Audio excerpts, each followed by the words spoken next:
We're here in Rome, believe it or not, and I am just going to give you a brief summary for Inquisitions. We're in the hotel room here.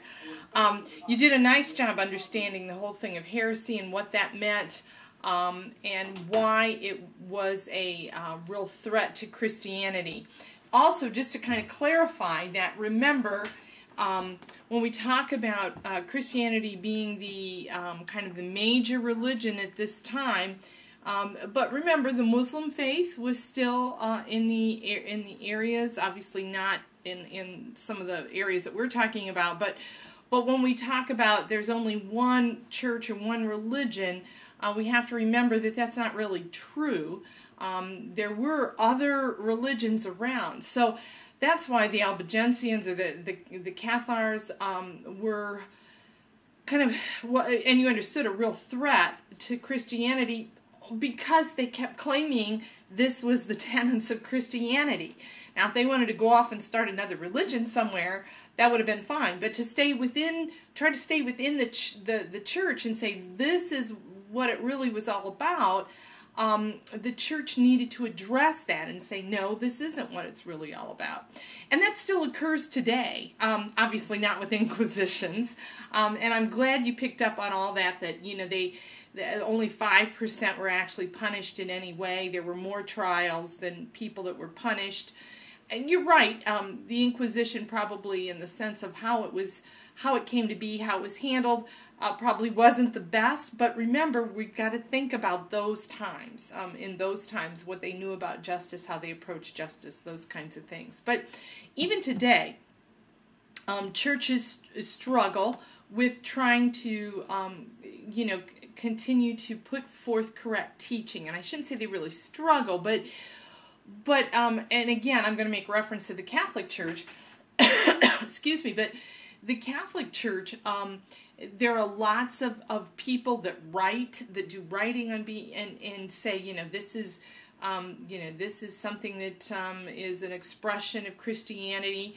And the Catholic Church has something called an imprimatur, which if an author wants to authenticate what they're publishing as being faithful to Catholic doctrine, they will ask their local bishop to review the manuscript and give it their imprimatur. And it's usually on one of the first couple pages of the book. And when a Catholic sees that, they know that this book has approved Catholic teaching in it.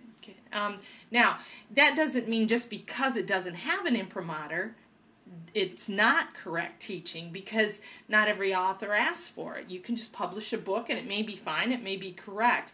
But it's a way to kind of guarantee for authors that want to say, yes, what I am putting out here is not in disagreement with what the church teaches. So we still have ways to do that today, and trying to let the faithful know this is correct teaching. We haven't looked at this, so we can't say for sure, or even no, we will not give this our imprimatur because it is not correct teaching.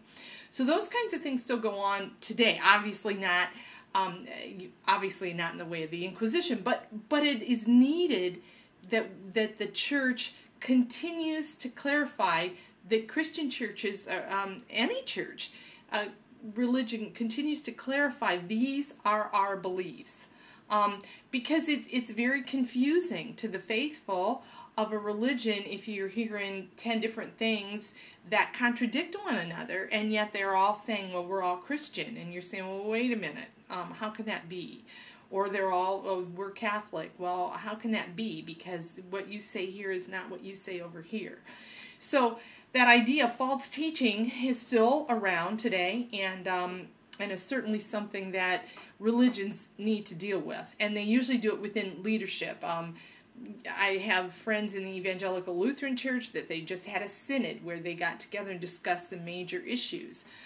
And they've had a falling out over some major issues, and a group of them are starting to think they're going to form their own synod or group of Lutheran churches.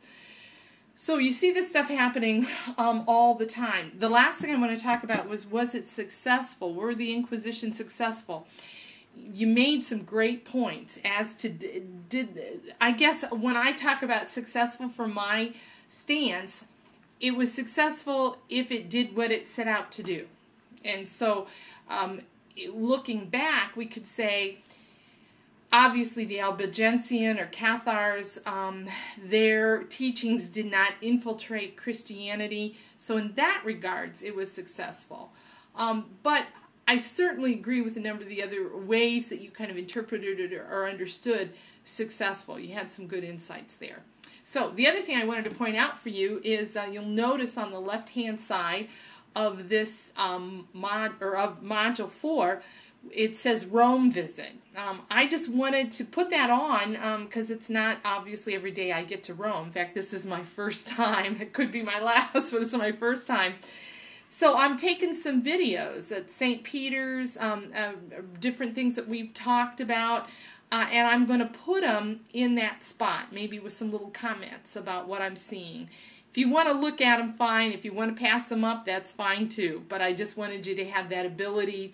It's amazing for me to stand here in spots that I've taught about and we've talked about in this class and actually see it firsthand. It's just something. Yesterday we were in St. Peter's and we were downstairs in the crypt, and we saw some of the original stone pieces that were part of Constantine's church. Can you imagine?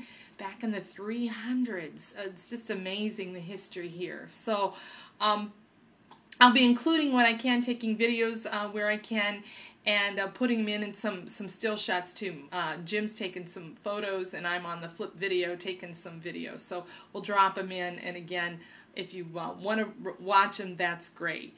One of the things, since I am in Rome until the 18th, I'm going to be on and talking with you and doing these kinds of things, but any of the pieces of work that Holly and I have to grade together won't occur until I get back and we can sit down together. So it really won't occur until the course closes, because it closes on the 18th. So her and I are getting together before grades are due and doing all the grading at once that we need to do together. Okay, blessings, nice insights on the Inquisition, good comments. You understand heresy, you understand why religions need to address it.